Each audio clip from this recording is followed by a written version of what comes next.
السلام علیکم ورحمۃ اللہ وبرکاتہ۔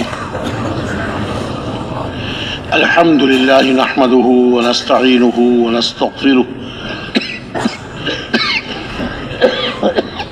ونؤمن به ونتوکل علیہ ونعوذ باللہ من شرور انفسنا ومن سیئات اعمالنا ونعوذ باللہ من شرور انفسنا ومن سیئات اعمالنا من يهده الله فلا مضل له ومن يضلله فلا هادي له ونشهد أن لا إله إلا الله وحده لا شريك له ونشهد أن سيدنا ومولانا وحبيبنا محمدا عبده ورسوله أرسله بالحق بشيرا ونذيرا بين يدي الساعة وداعيا إلى الله بإذنه وسراجا منيرا صلى الله تعالى عليه وعلى آله وأصحابه وبارك وسلم تسليما كثيرا كثيرا أما بعد فأعوذ بالله من الشيطان الرجيم بسم الله الرحمن الرحيم والعصر إن الإنسان لفي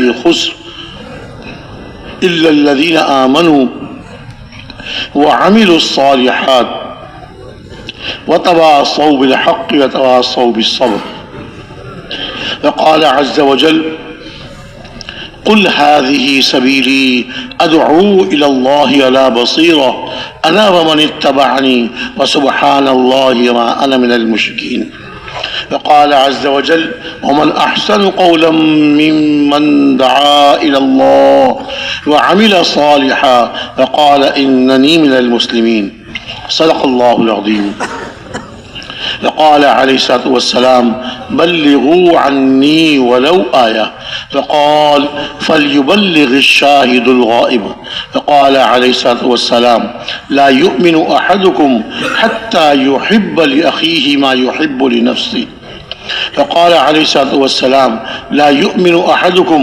حتى يكون هواه تبعا لما جئت به أو كما قال عليه الصلاة والسلام۔ میرے محترم بھائیو، دوستو اور بزرگوں، اللہ رب العزت اس ساری کائنات کو پیدا کرنے والے ہیں۔ کائنات کے ذرے ذرے کو اللہ نے پیدا فرمایا۔ بڑی بڑی مخلوقات جو ہمیں نظر آ رہی ہیں اور چھوٹی چھوٹی مخلوقات جو ہمیں نظر نہیں آ رہی، سب کے پیدا کرنے والے ایک اللہ ہے، ایک اللہ ہے۔ لا الہ الا اللہ محمد الرسول اللہ۔ اللہ پیدا کرنے والے، اللہ کا کوئی شریک نہیں، کوئی شریک نہیں۔ تنہا تنہا اپنے حکم سے پیدا فرمایا۔ پانی پانی تھا، زمین نہیں تھی، پانی پانی تھا، زمین نہیں تھی۔ اللہ نے زمین کے پیدا کرنے کا ارادہ فرمایا۔ جہاں بیت اللہ ہے، خانہ کعبہ ہے، وہاں پانی میں ایک بلبلہ اٹھا۔ تعریف بلبلہ؟ فقاعہ۔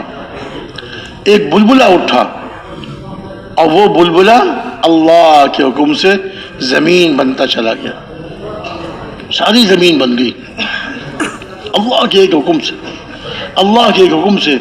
اب زمین، اس کے نیچے بھی پانی، اس کے چاروں طرف پانی، زمین ہلنے لگی۔ پانی میں کشتی کھڑی ہوتی ہے کسی ندی میں، دریا میں، جی، تو وہ کشتی ہلتی ہے، پانی ہلتا رہتا ہے۔ اللہ رب العزت نے اپنے امر کن سے ان بڑے بڑے پہاڑوں کو پیدا فرمایا۔ اپنے امر کن سے ان بڑے بڑے پہاڑوں کو پیدا فرمایا اور ان پہاڑوں کو اس زمین پر کیلوں اور میخوں کی طرح ٹھونک دیا۔ زمین ٹھہر گئی، زمین ٹھہر گئی۔ اور یہ زمین ٹھہری ہوئی ہے، پہاڑوں کو اس پر ٹھونک دیا، لیکن یہ بھی اللہ کے حکم سے ٹھہری ہوئی ہے۔ اگر اللہ چاہے ان پہاڑوں کے ہوتے ہوئے زمین کو ہلا دیں۔ آپ لوگوں کو یاد ہوگا ان 2005 میں جو زلزلہ آیا تھا ہمارے ملک میں، کتنا خطرناک زلزلہ آیا تھا۔ حالانکہ پہاڑ بھی تھے، زمین ٹھہری ہوئی تھی، لیکن جب اللہ کا حکم آ گیا یہی زمین ہلنی شروع ہو گئی۔ لوگ چیخیں مار رہے تھے اور زمین پھٹ رہی تھی اور اس میں گھر، مکان، جانور، انسان، کتنا بڑا نقصان ہوا تھا۔ یہ اللہ کا حکم، اللہ ہی چلانے والے ہیں، اللہ ہی پیدا فرمانے والے ہیں۔ آسمانوں کو اللہ رب العزت نے اپنے امر کن سے پیدا فرمایا۔ زمین کو، پہاڑوں کو، آسمانوں کو، یہ بڑی بڑی مخلوق. پھر ان پہاڑوں کے اندر جو مخلوقات ہیں ہمیں نہیں معلوم. پہاڑوں کے اندر اللہ نے کتنی مخلوقات رکھی ہوئی ہیں، اور سمندر کے اندر کتنی اللہ کی مخلوقات ہیں. اللہ پیدا کروانے والے، ان سب مخلوقات کو پیدا کرنے والے ایک اللہ ہے. اللہ، کوئی ان کا شریک نہیں، کوئی ان کا وزیر نہیں، کوئی ان کا مددگار نہیں. ان کو کسی کی مدد کی ضرورت نہیں، کسی کی مدد کی ضرورت نہیں ہے. ان کا حکم کافی.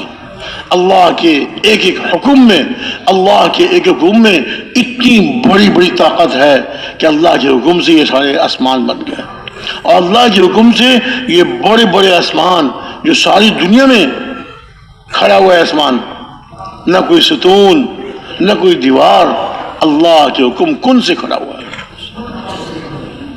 اللہ کے حکم کن سے کھڑا ہوا ہے، قائم ہے. چھوٹی سی چھت ہے ہماری مسجد کی، کتنے ستون ہیں اس میں. ان ستونوں کے بغیر چھت ٹھہر نہیں سکتی، چھت ٹھہر نہیں سکتی. اللہ رب العزت نے اتنا بڑا آسمان اپنے امر کن سے پیدا فرمایا، اور اپنے امر سے ہی اس کو ٹھہرا رکھا ہے.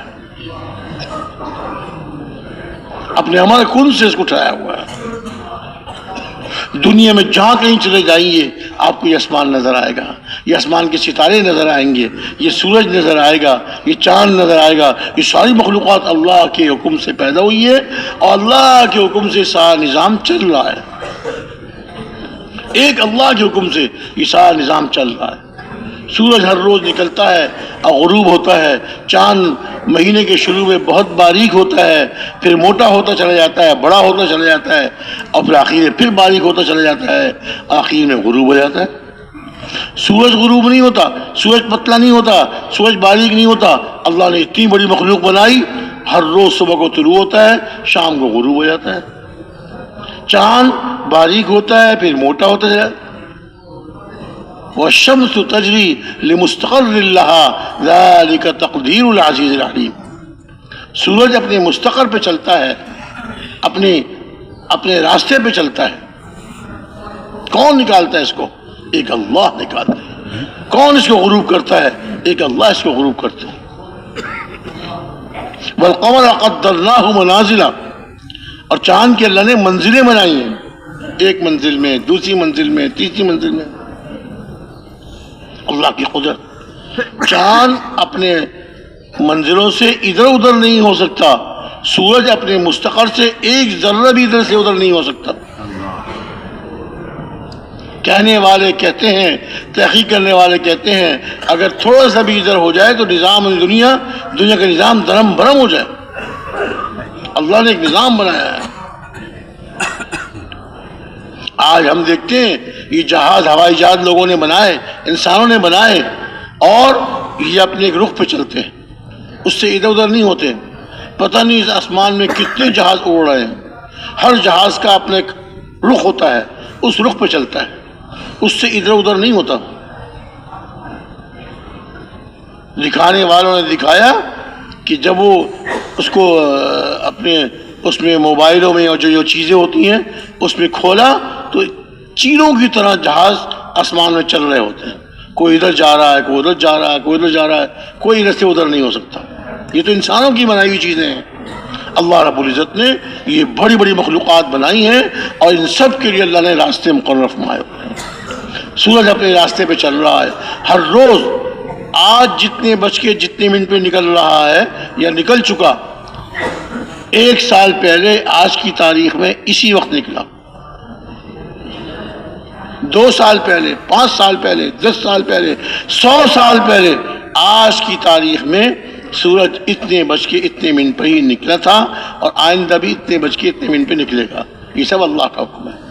اللہ نے تھاما ہوا ہے ساری دنیا کے نظام کو. اللہ نے اپنے حکموں سے، اپنے حکم سے تھاما ہوا ہے ساری دنیا کے نظام کو. انسانوں کو بھی اللہ نے پیدا فرمایا. حضرت آدم علیہ السلام اللہ نے بغیر ماں باپ کے پیدا کر دیا.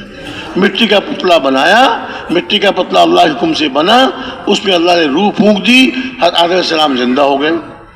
فرشتوں کو حکم دیا کہ حضرت آدم علیہ السلام کو سجدہ کرو. فرشتوں کو حکم دیا حضرت آدم علیہ السلام کو سجدہ کرو. سارے فرشتوں نے سجدہ کیا. اللہ کا حکم مانا. شیطان بھی اللہ کی عبادت کرتے کرتے کرتے فرشتوں میں شامل ہو گیا تھا. اتنی اللہ کی عبادت کی کہ فرشتوں میں شمار ہونے لگا اس کا. اور جب اللہ نے حکم دیا فرشتوں کو فسجد الملائکۃ کلهم اجمعون الا ابلیس، سارے فرشتوں نے. فرشتے کتنے ہیں؟ فرشتے کتنے ہیں ہمیں نہیں پتا، بے شمار فرشتے. فرشتے اللہ کی علم میں ان کی تعداد. آتا ہے حدیث شریف میں کہ آسمان چرچرانے لگا. آسمان چرچرانے لگا جب ایک چارپائی پر 2 آدمی بیٹھ جائیں، چارپائی پر 2 آدمی بیٹھ جائیں، 3 آدمی بیٹھ جائیں، 1-2 اور بیٹھ جائے تو چر سے آواز آنے لگتی ہے کہ زیادہ لوگ بیٹھ گئے کہ چارپائی ٹوٹ نہ جائے. بھائی اتنے نہ بیٹھو کہیں چارپائی ٹوٹ نہ جائے. وہاں آسمان چرچرانے لگا. اور آسمان کیوں نہ چرچرائے؟ اس کو چرچرانے کا حق ہے کہ پورے آسمان میں ایک بالش کے برابر بھی جگہ خالی نہیں، ایک بالش کے برابر بھی جگہ خالی نہیں، مگر وہاں کوئی نہ کوئی اللہ کا فرشتہ اللہ کے سامنے رکوع میں، سجدے میں، اللہ کی عبادت میں مشغول ہے. اب کتنا بڑا آسمان جو ہم کو نظر آ رہا ہے پاکستان میں اور دوسرے ملکوں میں، سب جگہ آسمان نظر آتا ہے. پورا آسمان اللہ کے فرشتوں سے بھرا ہوا ہے. اور یہ بھی آتا ہے کہ دیکھیے جہاں آج خانہ کعبہ ہے، اس خانہ کعبہ سے اوپر آسمانوں میں اللہ کا گھر ہے، بیت المعمور. کیا نام ہے اس کا؟ ہاں، بیت المعمور. جیسے ہم انسان یہاں دنیا میں خانہ کعبہ کا طواف کرتے ہیں، الحمدللہ کتنے خوش نصیب ہیں وہ لوگ جن کو اللہ اپنے گھر بلا لیتے ہیں، اللہ کے گھر پہنچ جاتے ہیں، وہاں جا کے اللہ کے گھر کا طواف کرتے ہیں. ماشاءاللہ اللہ تعالی ہم سب کو بھی وہاں کی حاضری بار بار نصیب فرما دے، قبولیت کے ساتھ، اخلاص کے ساتھ. اللہ حاضری نصیب فرما دے. اللہ جس کو بلاتے ہیں وہ جاتا ہے. اللہ جس کو بلاتے ہیں، اللہ جس کو توفیق دیتے ہیں وہ وہاں پہنچتا ہے. تو جس طرح یہ انسان طواف کرتے ہیں، فرمایا اسی کے اوپر آسمانوں میں اللہ کا گھر بیت المعمور ہے، اور وہاں کا اس بیت المعمور کا طواف کون کرتے ہیں؟ فرشتے. کون طواف کرتے ہیں؟ فرشتے. فرمایا ایک دن میں 70,000 فرشتے اس کا طواف کرتے ہیں. اور جو فرشتے ایک دفعہ طواف کر لیتے ہیں پھر قیامت تک ان کی باری نہیں آتی. کتنے فرشتے اللہ کے، کتنے فرشتے اللہ کے.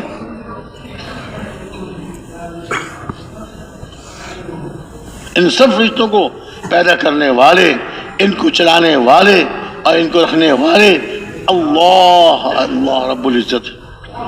وہ اللہ خود کتنی قدرت والے ہیں، جن کے حکم میں اتنی طاقت. فرمایا جب ایک آدمی اللہ کی عبادت کرتے کرتے، اللہ کی اطاعت کرتے کرتے اللہ کا مقرب بن جاتا ہے. عبادت کرتے کرتے، اللہ کی اطاعت کرتے کرتے اللہ کا مقرب بن جاتا ہے.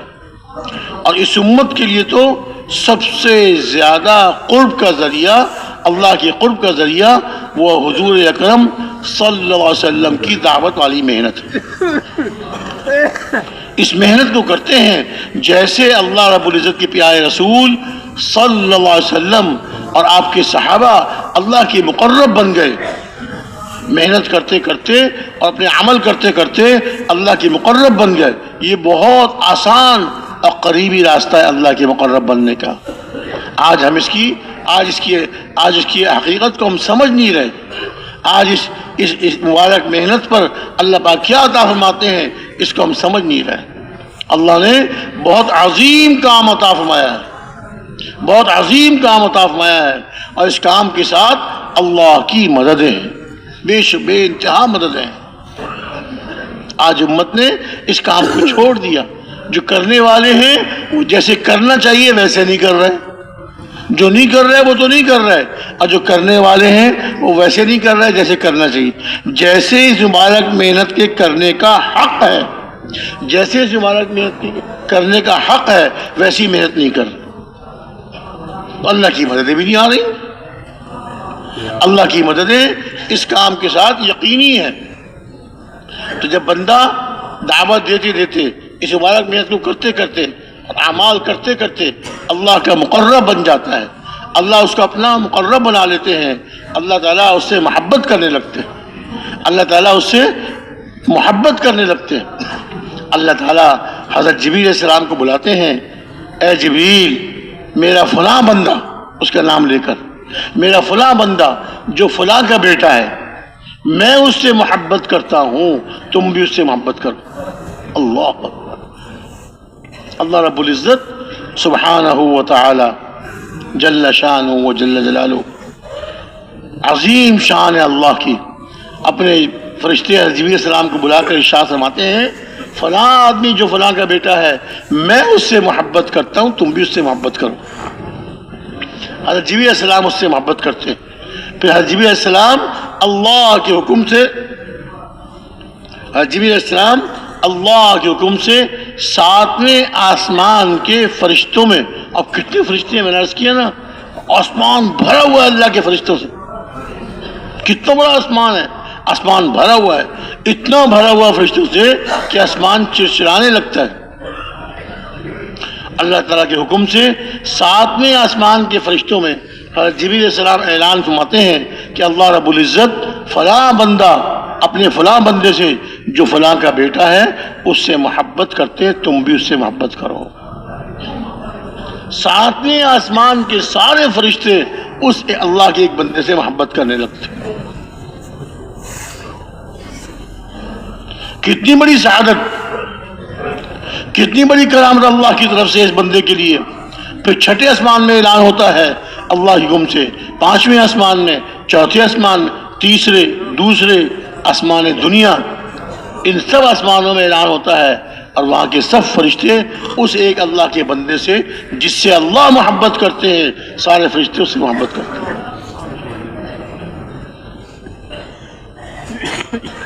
حدیث شریف میں آتا ہے ثم یوضع له القبول فی الارض، پھر اس بندے کے لیے اللہ کی طرف سے زمین میں مقبولیت اتار دی جاتی ہے۔ اللہ کی طرف سے اس بندے کے لیے زمین میں مقبولیت اتار دی جاتی ہے، سارے بندے اس سے محبت کرتے ہیں۔ کسی نے کبھی دیکھا نہیں ان کو، لیکن جب وہ سامنے آ جاتے ہیں ان کے دل میں ان کی محبت آتی ہے، حالانکہ جانتے نہیں کون صاحب ہیں، ان کا نام کیا ہے، لیکن دل میں محبت آ جاتی ہے، سلام کرتے ہیں، مصافحہ کرتے ہیں۔ یہ کیا ہے؟ مقبولیت۔ اللہ تعالیٰ نے مقبولیت آسمانوں سے اتار دی۔ یہ حکومتوں والے، وزارتوں والے، حکومتوں والے، وزارتوں والے سمجھتے ہیں ہم بڑی عزت والے ہیں، لوگ ہمیں سلام کرتے ہیں، ہمارے استقبال میں کھڑے ہوتے ہیں۔ یہ عزت نہیں ہے، یہ عزت کا دھوکہ ہے، عزت کا دھوکہ ہے۔ سمجھتے ہیں ہم بڑی عزت والے ہیں، عزت والے تو وہ ہے جو اللہ کے یہاں مقبول ہیں، جن سے اللہ محبت کرتے ہیں، وہ اللہ سے محبت کرتے ہیں، اللہ ان سے محبت کرتے ہیں۔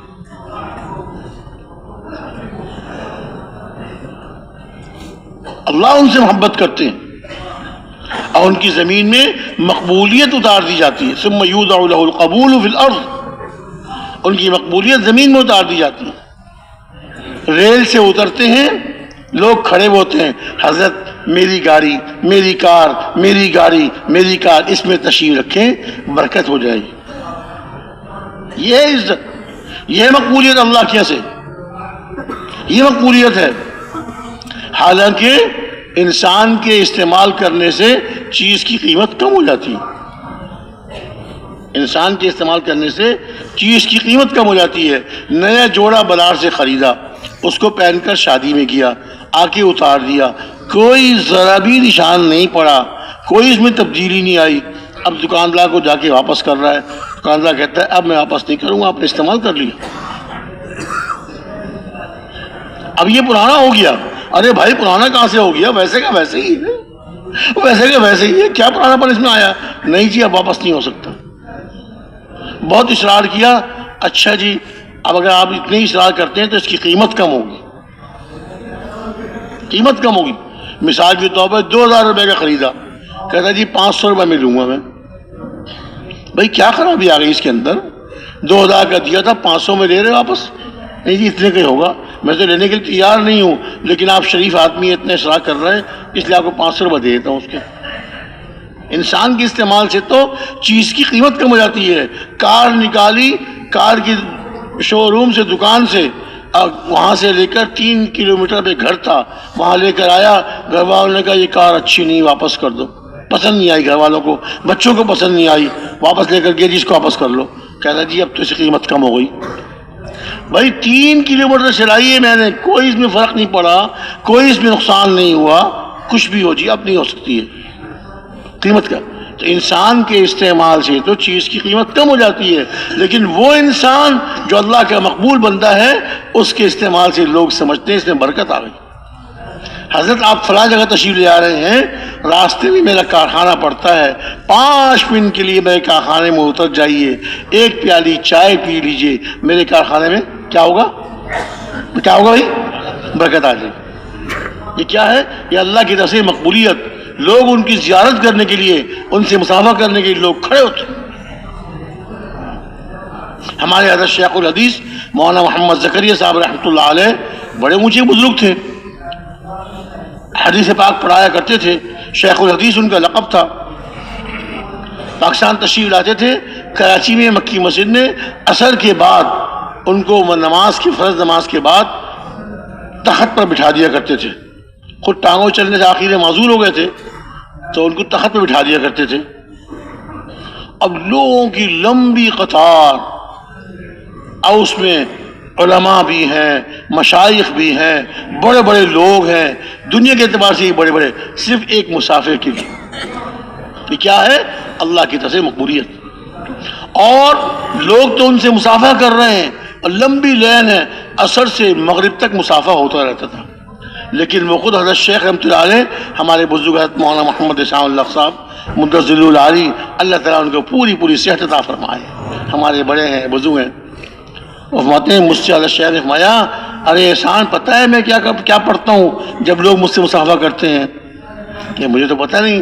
میں یہ عربی کا ایک دعا ہے, وہ اس کا ترجمہ یہ ہے, میں یہ دعا مانگتا ہوں, اے اللہ آپ کا شکر ہے کہ آپ نے میری خوبی لوگوں کے سامنے کر دی اور میری کمیوں کو آپ نے چھپا دیا. میں اپنی کمیوں کو استحضار کرتا ہوں کہ میرے اندر تو بہت کمیاں ہیں, لوگوں کے سامنے میری کمیاں نہیں ہیں, ورنہ مجھ سے کوئی مصافحہ نہیں کرے گا. اللہ والے بڑے لوگ اتنی عزت کے مقامات کو, عزت کو دیکھ کر بھی اپنے دل میں بڑائی نہیں آنے دیتے تھے. اپنا چھوٹا ہونا, اپنا کم ہونا ان کے سامنے ہر وقت رہتا تھا. تو اللہ تعالیٰ محبت کرتے ہیں, سارے فرشتے اس آدمی سے محبت کرتے ہیں, زمین میں ان کی مقبولیت اتار دی جاتی ہے. چیزوں سے مقبولیت نہیں آتی, مال دولت کے زیادہ ہونے سے آدمی کی عزت نہیں بنتی, وہ عزت کا دھوکہ ہے. گھر سے نکلا, باہر چوکیدار نے دروازہ کھولا گھر کا, ڈرائیور کھڑا ہوا, گاڑی کو صاف کر کے چمکا کے کھڑا ہوا ہے, جیسے صاحب نکلے اس نے گاڑی کا دروازہ کھولا. یہ عزت نہیں ہے, نقشہ ہے, ظاہری شکل ہے عزت کی, عزت نہیں ہے. صاحب گزر رہے ہیں, پولیس والے اور فوج والے کھڑے ہوئے ہیں, صاحب گزریں گے ابھی یہاں سے, راستہ بند کر دیا, صاحب گزریں گے یہاں سے بھی. یہ بتی بند کر دو بھائی, یہ بتی بند کر دیجئے.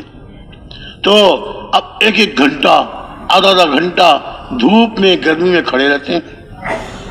جب وہ گزر جاتا ہے تو برا والا کہتے ہیں دیکھو نا, ہمیں دھوپ میں سڑا دیا, آدھا گھنٹے سے یہاں دھوپ میں ہم کھڑے ہوئے ہیں, ہمیں ایک جھلک بھی نہیں دیکھ سکے ہم. یہ عزت ہے, سامنے کھڑے ہوئے ہیں اور جانے کے بعد اس کو برا والا کہہ رہے ہیں. عزت تو وہ ہے, اللہ نے جو عزت ڈالی کہ دل سے ان کی عزت ہوتی ہے, سامنے بھی عزت, پیچھے بھی عزت, سامنے بھی اکرام, بعد میں بھی اکرام.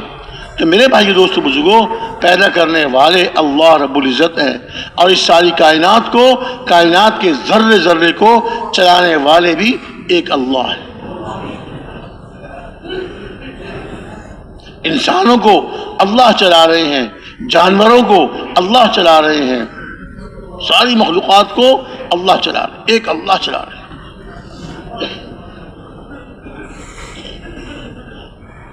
اتنے بڑے بڑے سمندروں کو دیکھیے, سمندر کے اندر کی مخلوقات کا اندازہ کیجئے, معلومات کیجئے, کتنی مخلوقات سمندر کے اندر ہیں. کہتے ہیں کہ جتنی مخلوقات زمین میں خشکی میں ہیں اس سے کہیں زیادہ، جتنی خشکی میں ہے اس جیسی یا اس سے ملتی جلتی مخلوق پانی میں ہے۔ زمین میں شیر ہے تو پانی میں بھی شیر ہے، اور زمین میں بلی ہے تو پانی میں بلی ہے، زمین میں کتا ہے، خشکی میں کتا ہے تو پانی میں بھی کتا ہے۔ اور تو اور کتابوں میں آتا ہے کہ جیسے خشکی میں انسان ہے ایسے پانی کے بھی انسان ہیں۔ کیا فرماتے ہیں؟ جیسے خشکی میں انسان ہے ایسے پانی میں بھی انسان ہے۔ اللہ تعالیٰ ان کو پانی میں پال رہے ہیں، پانی میں ان کو رزق دے رہے ہیں۔ ساری مخلوق کو اللہ روزی دیتی۔ انسان کو دھوکہ لگ جاتا ہے کہ میں اپنی محنت کر رہا ہوں، میں نے دکان کھولی ہے، میں نے کارخانہ کھولا ہے، اس سے میں پل رہا ہوں۔ حالانکہ نہ دکان سے پل رہا ہے نہ کارخانے سے پل رہا ہے، بلکہ اللہ رب العزت اس کو پالتا ہے۔ دکان میں گاہک کون بھیجتا ہے؟ اللہ بھیجتے ہیں۔ کارخانے کا مال بازار میں کون بکواتا ہے؟ اس کے پیسے کون لاتا ہے؟ اللہ پاک اس کو پیسے دیتے ہیں۔ بڑی دکان خریدی، خوب سجایا، خوبصورت رنگ کیے اور رنگ برنگے قمقمے بلب لگائے کہ میری دکان میں آمدنی خوب ہوگی، بہت مال تجارت رکھا، ایک گاہک بھی نہیں آیا۔ پورا دن گزر گیا، خیال تو یہ تھا، ذہن میں تو یہ تھا کہ اب ساری دکانوں کو چھوڑ کر سارے گاہک میری دکان میں آئیں گے۔ بڑی دکان خریدی، موقع کی دکان تھی اور بڑا اس میں سامان رکھا، بڑا خوبصورت اس کو بنایا، لیکن ایک گاہک بھی نہیں آیا۔ بہت پریشان۔ ایک دو گاہک آئے، سامان نکلوایا، کپڑوں کے تھان کھلوائے، ایک گز بھی کپڑا نہیں، ایک میٹر بھی کپڑا نہیں خریدا۔ ایک دن، دو دن، تین دن، راتوں کی نیند حرام ہو گئی، بھوک ختم ہو گئی۔ یہ کیا ہو رہا ہے؟ میں نے تو لاکھوں روپے خرچ کیے دکان کو خریدنے میں اور اس کو سجانے میں، اور ایک گاہک بھی نہیں آیا۔ یہ کیا ہے؟ گاہک تو اللہ لاتے ہیں، گاہک کے ذریعے رزق اللہ دیتے ہیں۔ کون دیتے ہیں بھائی؟ ایک اللہ دیتے ہیں، گاہکوں کے ذریعے رزق اللہ دیتے ہیں۔ یہ دھوکہ ہے کہ میں اپنے ہاتھ سے کما رہا ہوں، میں کمانے والا ایک ہوں اور کھانے والے گھر میں 6 ہیں۔ ارے بیوقوف، تجھ کو بھی اللہ کھلا رہے ہیں، ان 6 کو بھی اللہ کھلا رہے ہیں۔ تجھ کو بھی اللہ کھلا رہے ہیں، ان 6 کو بھی اللہ کھلا رہے ہیں۔ حضرت موسیٰ علیہ السلام کوہ طور پہ تشریف لے گئے، آگ لینے کے لیے تشریف لے گئے۔ سردی تھی، اہلیہ جنگل میں تھیں، جانور تھے، مال مویشی تھے، سخت سردی تھی۔ آسمان پہ روشنی نظر آئی، اہلیہ سے فرمایا میں پہاڑ پہ جاتا ہوں، پہاڑ پہ روشنی نظر آئی، پہاڑ پہ جاتا ہوں، وہاں سے آگ لاتا ہوں، اس آگ سے آپ گرمی حاصل کر لیں، ہاتھ سینک لیں۔ گئے تھے آگ لینے، اللہ کی دین کا حال، خدا کی دین کا حال موسیٰ سے پوچھئے۔ آگ لینے گئے، پیغمبری مل گئی علیہ السلام۔ گئے تھے آگ لینے، اللہ نے پیغمبری سے سرفراز فرما دیا۔ وہاں پر جب اللہ نے لمبا واقعہ، جب اللہ تعالیٰ نے اپنا نبی بنا دیا، نبوت سے سرفراز فرما دیا، اب حکم ملا اذهب الى فرعون انه طغى، جائیے فرعون کی طرف جائیے، فرعون کے پاس جائیے، یقیناً اس نے سرکشی کی، ہمارے حکم نہیں مانتا، ہماری نافرمانی کر رہا ہے، فرعون کے پاس جائیے۔ اللہ حکم ضرور جائیں گے، لیکن بتقاضۂ بشریت، انسان ہونے کے تقاضے، دل میں ذرا سا خیال آیا، وہ بیوی، وہ مال مویشی، سردی کا حال، اکیلے چھوڑ کر آیا ہوں، اکیلے چھوڑ کے آیا ہوں۔ اللہ رب العزت تو دلوں کے بھیدوں کو جاننے والے، یعلم خائنۃ الاعین وما تخفی الصدور، اللہ تعالیٰ آنکھوں کی خیانت کو اور جو دلوں میں چھپا ہوا ہے، جو دل چھپائے ہوئے ہیں، اللہ سب کو جانتے ہیں۔ علام الغیوب، عالم الغیب والشہادہ، ظاہری اور چھپی ہوئی چیزیں سب کو جاننے والے ہیں۔ کون؟ اللہ۔ کون جاننے والے ہیں؟ اللہ۔ اللہ تعالیٰ کو خوب معلوم ہے کہ حضرت موسیٰ علیہ السلام کے دل میں کیا آ رہا ہے۔ حکم ہوا اے موسیٰ اس پتھر پہ لاٹھی ماری ہے، لاٹھی ماری، پتھر ٹوٹا،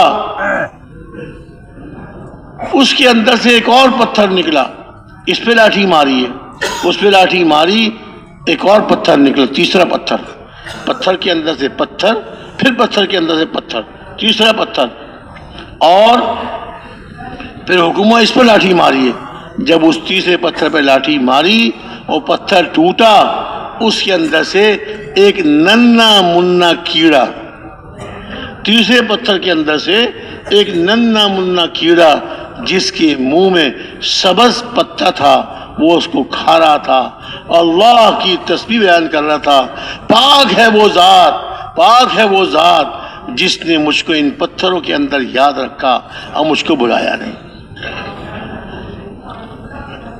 ان پتھروں کے اندر اس کیڑے کو اللہ روزی پہنچا رہے ہیں، تو کیا اس انسان کو اللہ روزی نہیں پہنچائیں گے جس کو اشرف المخلوقات بنایا؟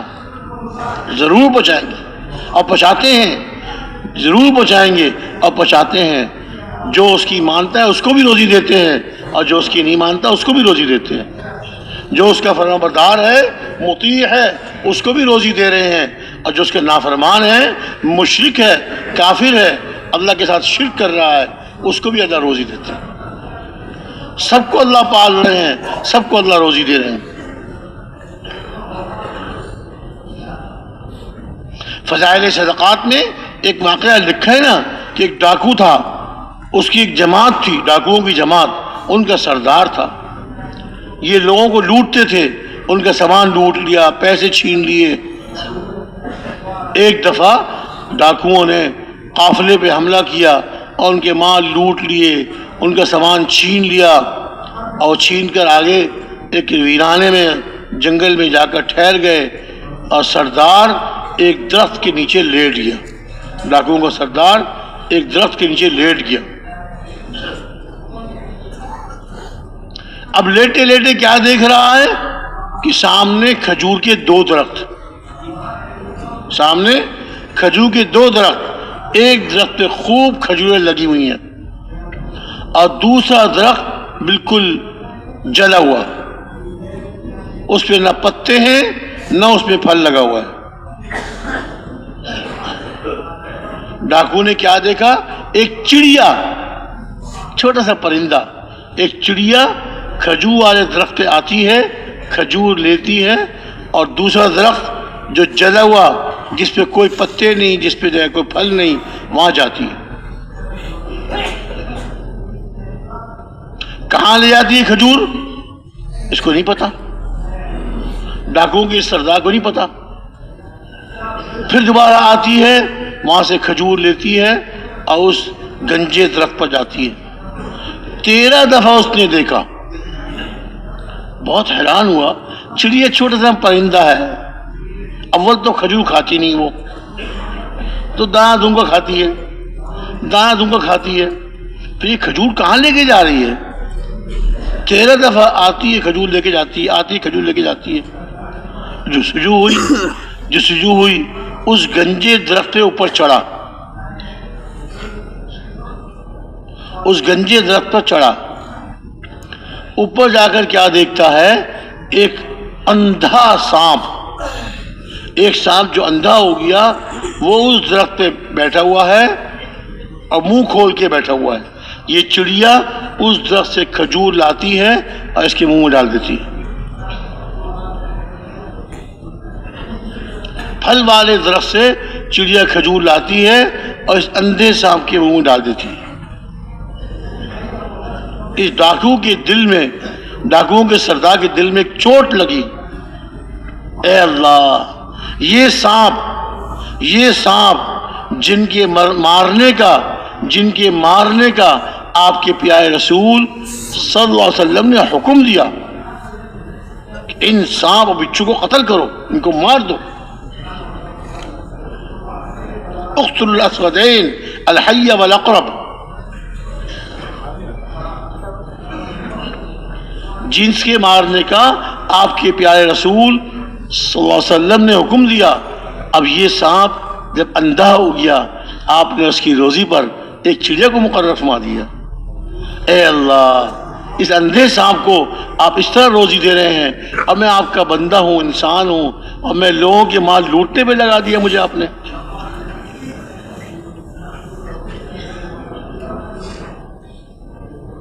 دل پہ چوٹ لگی، اور اسی وقت اس نے توبہ کی کہ جو اللہ اس اندھے سانپ کو روزی دے رہے ہیں مجھے بھی اللہ روزی دیں گے۔ اور وہیں اس نے جو توبہ کی، اللہ سے معافی مانگی، توبہ کی، معافیاں مانگی، اور وہ تلوار جس سے جو ہے وہ لوٹتا تھا، جس تلوار کے زور پر قافلوں کو، لوگوں کو لوٹتا تھا، وہ تلوار توڑ دی اور چیخنے لگا اقالتاً اقالتاً کہ میں توبہ کرتا ہوں، میں رجوع کرتا ہوں۔ اس کی جماعت جو تھی، ڈاکوؤں کی جماعت، وہ بھاگتی بھی آئی، سردار کیا ہوا، سردار کیا ہوا، سردار کیا ہوا؟ سردار نے کہا کہ سارا واقعہ سنایا، چڑیا کا بار بار آنا، پھر اس کا درخت پہ چڑھنا، اور درخت پہ چڑھ کے یہ ماجرا دیکھنا کہ سانپ اندھا پڑا ہوا ہے اور یہ چڑیا کھجور لا کے اس کے منہ میں ڈال رہی۔ کہا بس میں تو یہ تہیہ کر لیا، اب سارے گناہوں سے معافی مانگ لی، توبہ کر لی، اور جتنا مال لوٹا ہے اس قافلے والے کو واپس کرنا چاہتا ہوں، ان کو واپس کرتا ہوں، اور میں اللہ کے سامنے معافی مانگتا ہوں، اللہ مجھے معاف کر دے، اور آئندہ میں نے کبھی کسی کو نہیں لوٹنا۔ اور میں نے ارادہ کر لیا، اب میں جو ہے توبہ کر کے اللہ سے معافی مانگ کر اب میں بیت اللہ جاؤں گا، مکہ مکرمہ اللہ کے گھر کے زیارت کروں گا، وہاں جا کے حج کروں گا۔ اس ڈاکوؤں کے سردار کی جماعت نے کہا سردار، جب ہم لوٹنے میں تیرے ساتھ تھے، اب توبہ کرنے میں بھی تیرے ساتھ ہیں، معافی مانگنے میں اور توبہ کرنے میں بھی آپ کے ساتھ ہیں، آپ کو ہم نہیں چھوڑیں گے۔ جیسے لوٹنے میں، لوگوں کے مال لوٹنے میں، لوگوں کو مارنے میں ہم تیرے ساتھ تھے، اب بھی تیرے ساتھ ہیں۔ سارے لوگوں نے توبہ کی، اور جو ان کے پاس لوگوں کا مال تھا وہ ان کو واپس کیا، اور حج کرنے پہنچ گئے۔ توبہ کرتے کرتے، استغفار کرتے کرتے وہاں پہنچ گئے۔ تو میرے محترم بھائی دوست بزرگوں، ساری مخلوق کو روزی دینے والے ایک اللہ، انسانوں کو بھی، جانوروں کو بھی، اور اللہ تعالیٰ انسانوں کے عملوں پر دنیا میں خیر نازل فرماتے ہیں، اور انسانوں کے عملوں کے بگڑنے پر اللہ تعالیٰ دنیا میں انسانوں کے خلاف فیصلے فرماتے ہیں۔ دنیا میں جتنے حالات آتے ہیں، خیر کے یا شر کے، یہ سب اللہ کے حکم سے آتے ہیں اور انسانوں کے عملوں پر آتے ہیں۔ انسان جو اس کائنات کا خلاصہ ہے، اشرف المخلوقات ہے، ساری مخلوقات میں اشرف، عزت والا، اللہ کے نزدیک ساری مخلوق میں افضل ہے، اس کے اعمال پر اللہ کیسے فیصلے ہوتے ہیں؟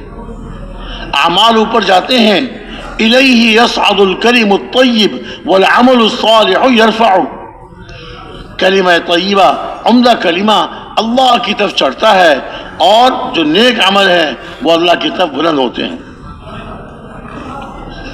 نیک اعمال اللہ کے پاس پہنچتے ہیں، اللہ تعالیٰ کی طرف سے ان کے نیک اعمال پر ان کے موافق اچھے فیصلے ہوتے ہیں۔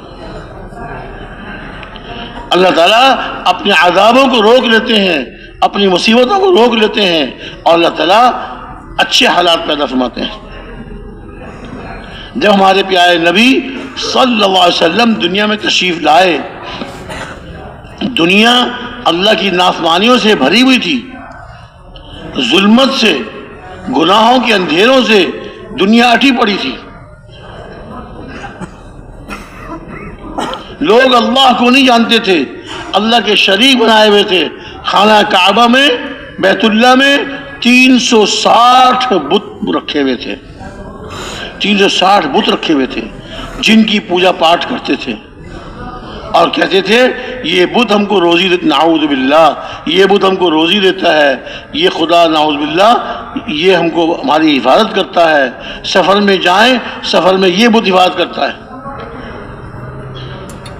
ان بتوں پر، ان کافروں کا، ان مشرکوں کا اتنا یقین تھا، ان بتوں پر، ان کافروں کا، ان مشرکوں کا اتنا یقین تھا سفر میں جانے لگتے، سفر میں رات آ جاتی تو 3 دفعہ یہ آواز لگاتے، اس وادی کے رب کی پناہ میں آتا ہوں، ہر موذی کی ایذا سے، ہر شر دینے والے، شر پہنچانے والے کی شر سے۔ تو اس وادی کا رب ہے، اس وادی کو پالنے والا ہے، میں اس کی پناہ میں آتا ہوں۔ اور 3 دفعہ یہ دعا مانگ کر پاؤں پھیلا کے سو جاتے۔ کوئی جانور، کوئی سانپ، کوئی بچھو، کوئی کیڑا مکوڑا مجال نہیں اس کو تکلیف پہنچائے، اس یقین سے وہ مانگتے تھے۔ میرے محترم بھائی دوستو بزرگوں، کرنے والے ایک اللہ ہے، اللہ کے حکم سے دنیا میں سب کچھ ہوتا ہے، اور جیسے اعمال انسانوں کے اوپر جاتے ہیں ویسے اوپر سے فیصلے آتے ہیں۔ قرآن شریف میں اللہ رب العزت نے صاف ارشاد فرمایا، اما اصابکم من مصیبت اما اصابکم من مصیبت فیما کسبت ایدیکم ویعفو عن کثیر۔ تم کو جو مصیبت پہنچتی ہے، جو مصیبت تم کو پہنچتی ہے، وہ تمہارے اپنے ہاتھوں کی کمائی ہے، تمہارے اپنے بدعملوں کا نتیجہ ہے۔ جو مصیبت بھی آ رہی ہے، چھوٹی مصیبت، بڑی مصیبت، چھوٹا عذاب، بڑا عذاب، وہ اپنے برے عملوں کا نتیجہ ہے۔ تمہارے برے عمل اوپر جاتے ہیں، وہاں سے تمہارے خلاف فیصلے آتے ہیں، تمہارے اچھے عمل اوپر جاتے ہیں، تمہارے حق میں فیصلے آتے ہیں۔ آتا ہے نا کہ اللہ تعالیٰ اگر کسی بستی والوں کے برے عملوں کی وجہ سے، کسی بستی والوں کے برے عملوں کی وجہ سے اس بستی پر اپنے عذاب کے اتارنے کا فیصلہ فرماتے ہیں، لیکن اس بستی میں کچھ لوگ ہوتے ہیں ہاں، یہ تبلیغ والے، دعوت والے، جو انسانوں کی فکر میں مارے مارے پھرتے ہیں، ایک ایک گھر پہ جاتے ہیں، ایک ایک فرد پہ محنت کرتے ہیں۔ کچھ لوگ ہوتے ہیں جو آپس میں اللہ کے لیے محبت کرتے ہیں، دنیا کی وجہ سے نہیں، اس کے مالدار ہونے کی وجہ سے نہیں، اللہ کے لیے، آپس میں اللہ کے لیے ایک دوسرے سے محبت کرتے ہیں۔ اور مسجدوں کو آباد کرنے والے، یہ چند لوگ مسجدوں کو آباد کرتے ہیں، اور میرے بھائیوں، مسجدوں کی آبادی اعمال سے ہوتی، مسجدوں کی آبادی اعمال سے ہوتی۔ آج ہم مسجدوں کو خوبصورت تو بناتے ہیں، اچھی بات ہے، خوبصورت بنانا چاہیے، اپنے گھروں کو آدمی سجاتا ہے، خوبصورت بناتا ہے، اللہ کے گھر کو بنانا چاہیے، لیکن خالی چیزوں سے بنا کر، چیزیں اس میں رکھ کر مسجد آباد نہیں ہوتی۔ مسجد میں قیمتی قیمتی قالین بچھا دیے، قیمتی قیمتی روشنیاں، بلب اور ٹیوبیں اور روشنیاں لگا دیں، گرمی کے موسم میں ٹھنڈی مشین لگا دی، سردی کے موسم میں گرم مشین لگا دی، گرم کرنے والی مشین، اس سے مسجد کی آبادی نہیں ہوتی۔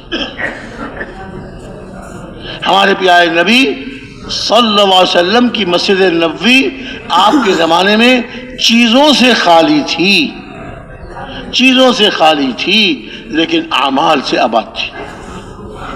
دن میں بھی صحابہ اس میں عمل کرتے تھے اور رات کو بھی اس میں عمل کرتے تھے۔ دن میں بھی دعوت دی جا رہی ہے، اور دن میں بھی تعلیم و تعلم کے حلقے لگے ہوئے ہیں، تعلیم کے حلقے لگے ہوئے ہیں، اللہ کے ذکر کے حلقے لگے ہوئے ہیں، اللہ کے ذکر کرنے والے اس میں ذکر کر رہے ہیں، نمازیں پڑھ رہے ہیں، دعائیں مانگ رہے ہیں۔ دن میں بھی مسجد آباد ہے، رات کو مسجد آباد ہے، لیکن چیزوں سے خالی تھی۔ زمین میں کوئی چٹائی تک نہیں بچھی ہوئی تھی، قالین والین اور دریاں تو دور کی بات ہے، چٹائی بھی نہیں تھی، مٹی پر صحابہ سجدہ کرتے تھے۔ اور جب مسجد بنائی ہمارے پیارے نبی صلی اللہ علیہ وسلم نے صحابہ کے ساتھ مل کر، وہ پہاڑ سے پتھر ڈھو ڈھو کر لے آئے۔ صحابہ، حضور ارشاد فرمایا پہاڑ سے پتھر لاؤ، مسجد بنانی ہے۔ جو صحابیات تھیں وہ بھی اللہ والی تھیں، نیک تھیں، اور انہوں نے عرض کیا کہ یا رسول اللہ، یہ صحابہ مرد تو مسجد کے بنانے میں حصہ ڈال رہے ہیں، ہم مستورات کو حصہ نہیں مل رہا، ہم بھی چاہتی ہیں کہ ہم بھی مسجد کے بنانے میں اپنا حصہ ڈالیں۔ تو حضور نے ارشاد فرما دیا ٹھیک ہے، دن میں مرد پتھر لائیں گے اور رات کے اندھیرے میں مرد نہ جائیں، مستورات پہاڑ سے پتھر لائیں گے، اندھیرے میں، پردے میں۔ اب دن میں پہاڑ سے پتھر ڈھو ڈھو کے مرد لا رہے تھے، اور رات کے اندھیرے میں صحابیات مستورات پہاڑ سے پتھر لے کے آ رہی تھی، مسجد بنانے کے لیے، اللہ کا گھر بنانے کے لیے۔ اب جب اتنے پتھر جمع ہو گئے کہ جس سے مسجد کی دیواریں کھڑی ہو جائیں، اللہ کی پیدا کی ہوئی مٹی میں اللہ کا پیدا کیا پانی ملایا، گارا بنایا، اور پتھروں کو جوڑنے کے لیے یہ گارا بیچ میں لگایا۔ اور اس اللہ کے گھر کو، مسجد کو بنانے والے معمار کون تھے؟ سرکار دو عالم، سرور کائنات حضرت محمد مصطفیٰ صلی اللہ علیہ وسلم۔ ایک دفعہ ارشاد فرما دیجئے صلی اللہ علیہ وسلم۔ وہ اس مسجد کے بنانے والے، اور مسجد کے بنانے والے حضرت ابو بکر صدیق، حضرت عمر فاروق اور دوسرے صحابہ رضی اللہ تعالیٰ عنہ اجمعین۔ مسجد کی تعمیر میں ایک پیسہ بھی خرچ نہیں ہوا، پہاڑ سے پتھر لے آئے، اللہ کی پیدا کوئی مٹی میں اللہ کا پیدا کیا پانی ملایا، گارا بن گیا، پتھروں کو اس گارے سے جوڑ لیا، دیواریں کھڑی ہو گئی۔ نہ کوئی مزدور کی مزدوری، نہ کوئی مستری کی مزدوری، نہ پتھر خریدنے پڑے، نہ سیمنٹ، نہ چونا، کچھ بھی نہیں۔ اب دیواریں کھڑی ہو گئیں، اب چھت ڈالنے کی ضرورت ہے۔ اب انصار صحابہ آگے بڑھے، ان کے باغات تھے مدینہ منورہ میں، اپنے باغوں میں جا کر کھجور کے درخت کاٹے اور ان کو مسجد نبوی میں لے کر آئے۔ کھجور کے تنے اس مسجد نبوی کے ستون بن گئے۔ کھجور کے تنے مسجد نبوی کے ستون بن گئے، اور کھجور کے درخت کی شاخیں اور پتے اس کی چھت بن گئی۔ لیجئے، ایک پیسہ خرچ نہیں ہوا، مسجد بن گئی۔ اب کھجور کی شاخوں کی اور پتوں کی چھت ہے۔ ہلکی بارش ہوتی اس کو روک لیتی، اور زیادہ بارش ہوتی تو چھت ٹپکتی تھی، نیچے مٹی ہے، مٹی میں پانی ملتا، گارا بن جاتا۔ اس گارے میں اور گیلی مٹی میں جناب رسول اکرم صلی اللہ علیہ وسلم نماز پڑھتے تھے، صحابہ اس میں کھڑے ہو کے نماز پڑھتے تھے۔ ایک صحابی فرماتے ہیں کہ رمضان میں میں صبح کی فجر کی نماز پڑھنے کے لیے مسجد نبوی میں حاضر ہوا کہ حضور کے پیچھے فجر کی نماز پڑھ لوں، رمضان کا مہینہ ہے۔ حضور نے نماز پڑھائی، صحابہ نے نماز پڑھی، ان صحابی نے بھی نماز پڑھی۔ فرماتے ہیں کہ جب حضور نے نماز پڑھا کے سلام پھیرا تو میں نے دیکھا حضور کی مبارک پیشانی پر اور ناک پر گارا لگا ہوا تھا، کہ رات کو بارش ہوئی تھی اور مسجد کی چھت ٹپکی تھی اور مٹی میں پانی مل گیا، گارا بن گیا۔ حضور نے اس گیلی مٹی میں، اس گارے میں کھڑے ہو کے فجر کی نماز پڑھائی۔ 9 سال تک مسجد نبوی میں کوئی روشنی کا انتظام نہیں تھا۔ آباد تو ساری رات تھی مسجد، اعمال سے ساری رات آباد تھی، لیکن روشنی کوئی انتظام نہیں تھا۔ 9 سال میں حضرت تمیم داری رضی اللہ تعالی عنہ ایک چراغ لے کر آئے، لا کے مسجد میں رکھا، مسجد نبی روشن ہو گئی۔ اتنی سادی مسجد تھی، کوئی چٹائی نہیں، کوئی اس کا دروازہ نہیں، کوئی چٹائی نہیں، کوئی فرش نہیں، کوئی اس کا دروازہ نہیں، اور گرمی کے موسم میں زمین گرم ہو جاتی تھی۔ ایک صحابی تھوڑی سی کنکریاں لے کر آئے، وہ اپنے سجدے کی جگہ رکھ دی۔ حضور نے دیکھا، پسند فرمایا، یہ اچھی چیز ہے۔ اب صحابہ نے کنکریاں لا کر مسجد نبی کے فرش پہ بچھا دی۔ کنکریاں گرم ہو جاتی تھی تو نماز سے پہلے صحابہ کنکریوں کو ہاتھ میں لیتے تھے تاکہ وہ ٹھنڈی ہو جائیں، پھر اپنے سجدے کی جگہ رکھتے تھے، پھر نماز پڑھتے تھے۔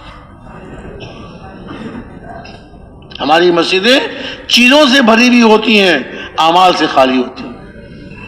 مسجد میں لکھا ہوا ہوتا ہے کہ یہ مسجد باجماعت نماز کے ختم ہونے کے 15 منٹ بعد اس کو بند کر دیا جاتا ہے۔ عشاء کی نماز کے 15 منٹ بعد مسجد کو بند کر دیا جائے گا۔ مسجد میں تو کوئی نماز ہی نہیں ہوتا، لوگ نماز پڑھ کے چلے جاتے ہیں، مسجد خالی ہوتی ہے. اگر اس کو بند نہیں کریں گے تو کوئی جس کی نیت خراب ہو اور مسجد میں آ کے کیسا نہ ہو مسجد کی قیمتی چیزیں لے جائے. حضور کی مسجد نبوی اعمال سے آباد تھی، ہر وقت اس میں صحابہ ہوتے تھے، بند کرنے کی ضرورت ہی نہیں تھی. آج یہ کہا جا رہا ہے اپنے گھروں کو بھی اعمال سے آباد کریں، اللہ کے گھر مسجدوں کو بھی اعمال سے آباد کریں. جن مسجدوں میں اعمال ہوتے ہیں اور جو مسجدیں اعمال سے آباد ہوتی ہیں وہ مسجدیں دعائیں کرتی ہیں، اے اللہ اس آپ کے اس گھر کے آس پاس رہنے والوں کو بھی ایسے ہی آباد فرما جیسے انہوں نے آپ کے گھر کو آباد کیا. ہاں مسجدیں دعائیں کرتی ہیں. اور اگر مسجدیں اعمال سے خالی ہوتی ہیں، اگر مسجدیں اعمال سے خالی ہوتی ہیں، چیزوں سے بھری بھی ہوتی ہیں، اعمال سے خالی ہوتی ہیں، یہ مسجدیں بد دعا کرتی ہیں، اے اللہ ان کے گھروں کو بھی ایسے ہی برباد فرما جیسے انہوں نے تیرے گھر کو برباد کر دیا. چیزیں تو بھر دیں، مسجدوں کو خوبصورت تو بنا دیا، بڑا اونچا مینارہ بنا دیا، لیکن مسجد اعمال سے خالی. حضور کی مسجد اعمال سے آباد تھی، اعمال سے منور تھی، اعمال سے معمور تھی. کوئی پکے سے پکا کافر بھی، کوئی پکے سے پکا کافر بھی مسجد نبی میں اگر 3 دن رہ جاتا تو اپنا کفر چھوڑ کے مسلمان ہو جاتا. اعمال کا ماحول تھا، ایمان کا ماحول تھا، اللہ کے ذکر کا، اللہ سے دعائیں مانگنے کا ماحول تھا. ایک اسلام کے دشمن ثمامہ بن اسال بڑے پکے دشمن، کتنے صحابہ کو اذیتیں تکلیفیں دے دے کے انہیں شہید کیا. کتنے صحابہ کو پکڑ کر جب ان کے ہاتھ چڑھ گئے اذیتیں دے دے کر تکلیفیں پہنچا کے ان کو شہید کیا. حضور نے اعلان فرما دیا ثمامہ جس کو جہاں مل جائے فوراً سے قتل کر دیں.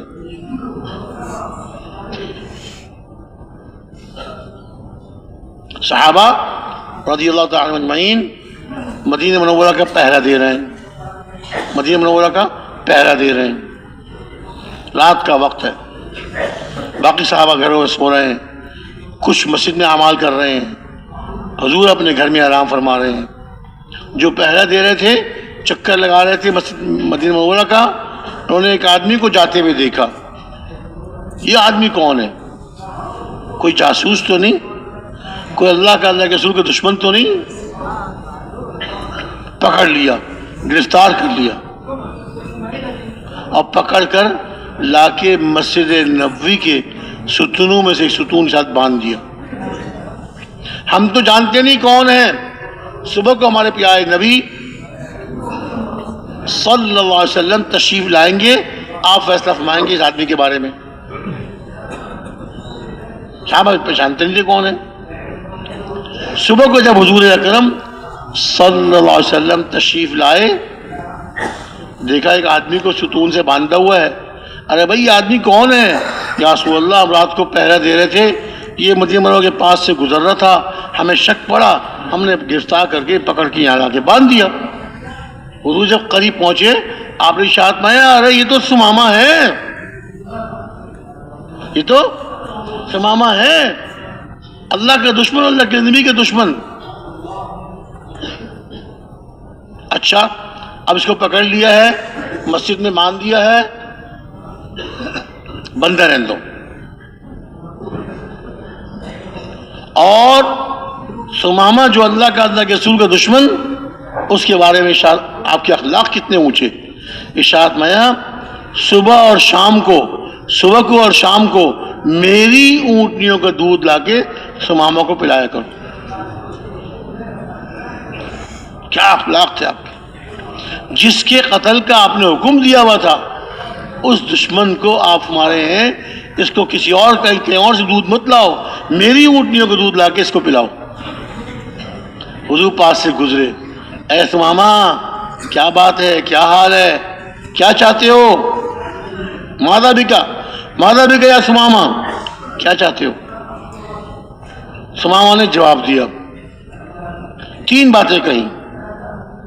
کہ اے اللہ کے نبی، اے محمد صلی اللہ علیہ وسلم، اگر آپ مجھے قتل کریں گے، قتل کرنا چاہیں تو آپ کو قتل کرنے کا حق ہے۔ ظاہر ہے میں نے صحابہ کو شہید کیا ہے، میں قاتل ہوں، قتل کا بدلہ قتل، خون کا بدلہ خون، آپ مجھے قتل کرنا چاہیں آپ کو حق ہے۔ ان تقتل ذا دم، آپ قتل کریں گے تو خونی کو قتل کریں گے، ٹھیک ہے، آپ کو اختیار ہے، میں آپ کی قید میں آ چکا ہوں، مجھے گرفتار کر لیا ہے، آپ کے فیصلے کا انتظار ہے۔ ان تقتل ذا دم، اگر آپ قتل کریں گے ایک خونی کو، ایک قاتل کو قتل کریں گے، آپ حق ہے آپ کو۔ وَإِن تُنْعِمْ عَلَىٰ شَاكِرٍ، اور اگر آپ مجھ پہ احسان فرمائیں گے، آپ مجھ پہ احسان فرمائیں گے تو مجھ کو شکر گزار پائیں گے۔ وہ شخص جو اسلام کا دشمن، اللہ کے رسول کا دشمن۔ تیسری بات یہ کہی، ان تريد المال فسل تعطى، اگر آپ کو مال چاہیے مال مانگیے، کتنا مال چاہیے؟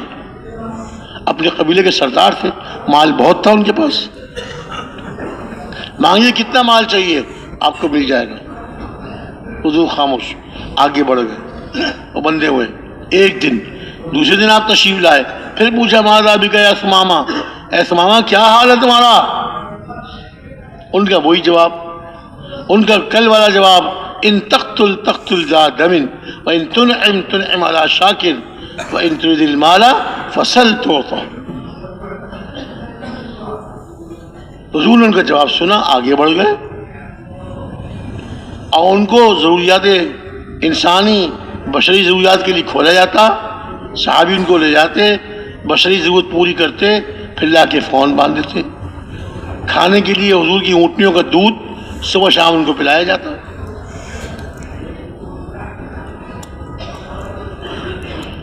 اب پہلے دن کے جواب دینے میں اور دوسرے دن کے جواب دینے میں اللہ کے رسول ہی جانتے ہیں، کیا ان کے لہجے سے اندازہ لگایا آپ نے؟ کل جتنی سختی تھی آج اتنی سختی نہیں رہی، یہ کیا بات ہے اللہ کو معلوم۔ تیسرے دن تشریف لائے، پھر وہی سوال اور ان کا وہی جواب، ان تقتل ذا دم وان تنعم علی شاکر وان تريد المال فسل تعطى۔ اب یہ تو ان کے لہجے سے، ان کے انداز سے یا بذریعہ وحی اللہ تعالیٰ نے ان کو خبر دے دی، آپ کو خبر دے دی کہ ثمامہ اب دل سے قائل ہو چکا، دل سے اسلام کو قبول کرنے کے لیے تیار ہو گیا۔ اللہ کی طرف سے وحی آ گئی، اللہ ہی جانتے ہیں۔ آپ نے حکم دے دیا ثمامہ کو کھول دو، چھوڑ دو اس کو۔ اللہ کے رسول کا وہ دشمن جس کے قتل کرنے کا حضور نے حکم دے دیا تھا، آج سمایا جا رہا ہے اسے کھول دو۔ صحابہ تو ماننے والے، صحابہ تو آپ کی ہر بات ماننے والے، ایک صحابی نے بھی نہیں کہا یا رسول اللہ آپ اسے کھولنے کا حکم دے رہے ہیں، آپ اس کو آزاد کرنے کا حکم دے رہے ہیں، یہ تو پکے دشمن ہیں۔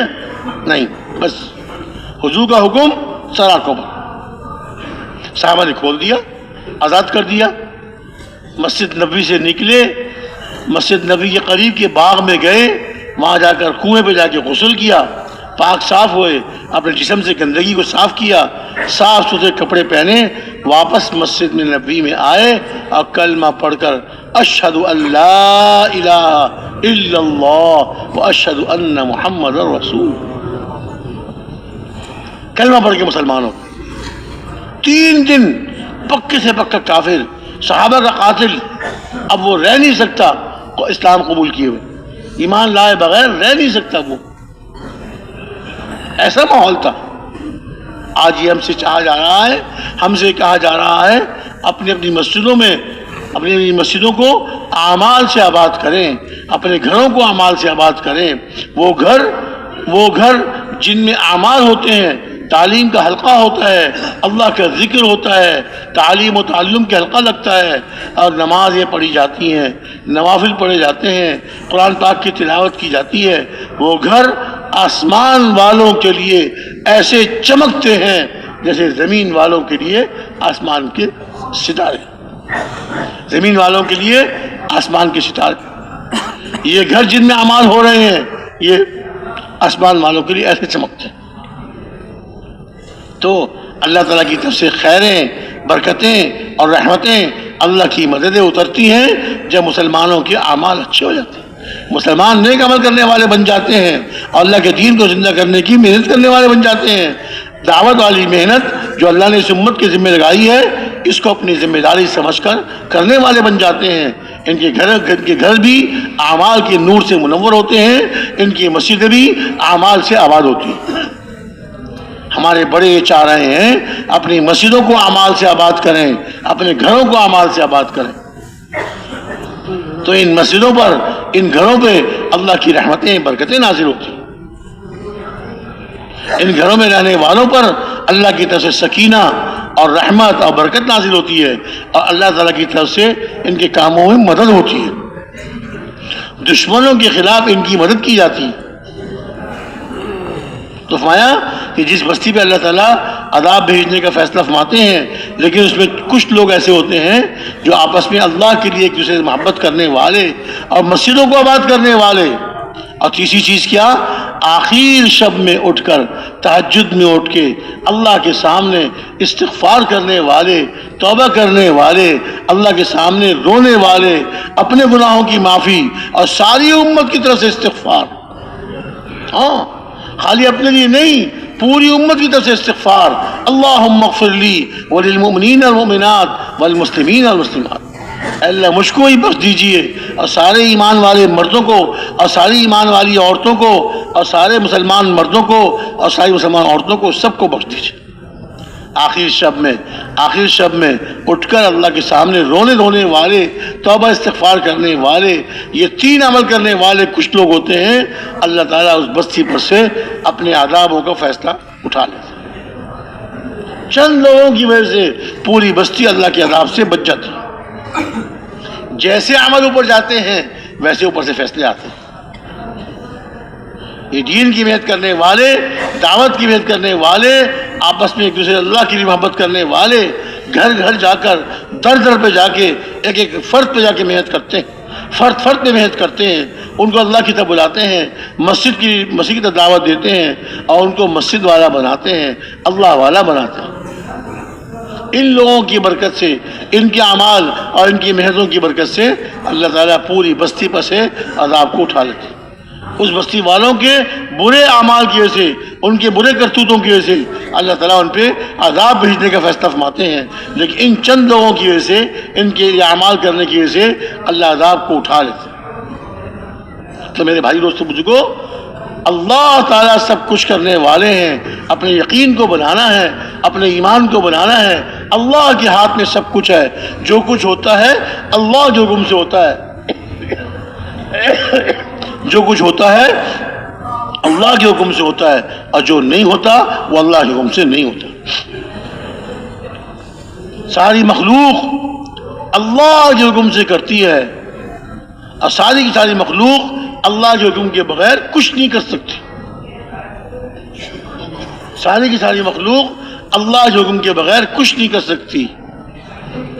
اللہ کا حکم ہوتا ہے، اللہ کے حکم سے حضرت موسیٰ علیہ السلام اپنے ڈنڈے کو زمین پر ڈالتے ہیں، اللہ کے حکم سے ایک گھڑی میں، ایک سیکنڈ میں وہ ڈنڈا سانپ بن جاتا ہے، اور دوبارہ جب اللہ کے حکم سے اس سانپ کو پکڑتے ہیں تو وہ سانپ لکڑی بن جاتا ہے، دوبارہ آپ کا عصا بن جاتا ہے۔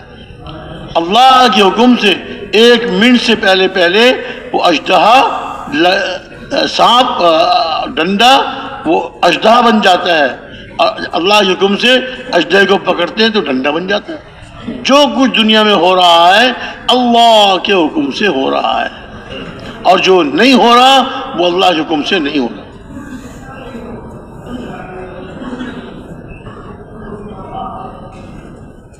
ایک آدمی کو ساری انسانیت، سارے روئے زمین کے لوگ نقصان پہنچانا چاہیں تو اس کو وہی نقصان پہنچے گا جو اللہ نے لکھ دیا ہے، اور ساری دنیا مل کر ایک آدمی کو نفع دینا چاہے اس کو وہی نفع ملے گا جو اللہ نے لکھ دیا ہے۔ اگر اللہ نے نفع نہیں لکھا تو ساری دنیا والوں کے چاہنے سے نفع نہیں ملے گا۔ اور دنیا والوں کے چاہنے سے نقصان نہیں ہوگا. اپنے یقین کو بنانا ہے. اللہ تعالیٰ سب کچھ کرنے والے ہیں. جو کچھ ہوتا ہے اللہ کے حکم سے ہوتا ہے، اور جو کچھ نہیں ہوتا وہ اللہ کے حکم سے نہیں ہوتا. یقین کو بنانا ہے، اپنے اعمال کو درست کرنا ہے. اپنے اعمال کو درست کرنا ہے.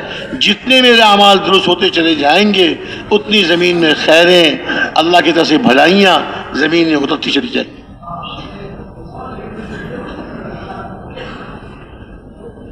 زمین میں خیریں اور بھلائیاں اللہ کی طرف سے اترتی چلی جائیں گی.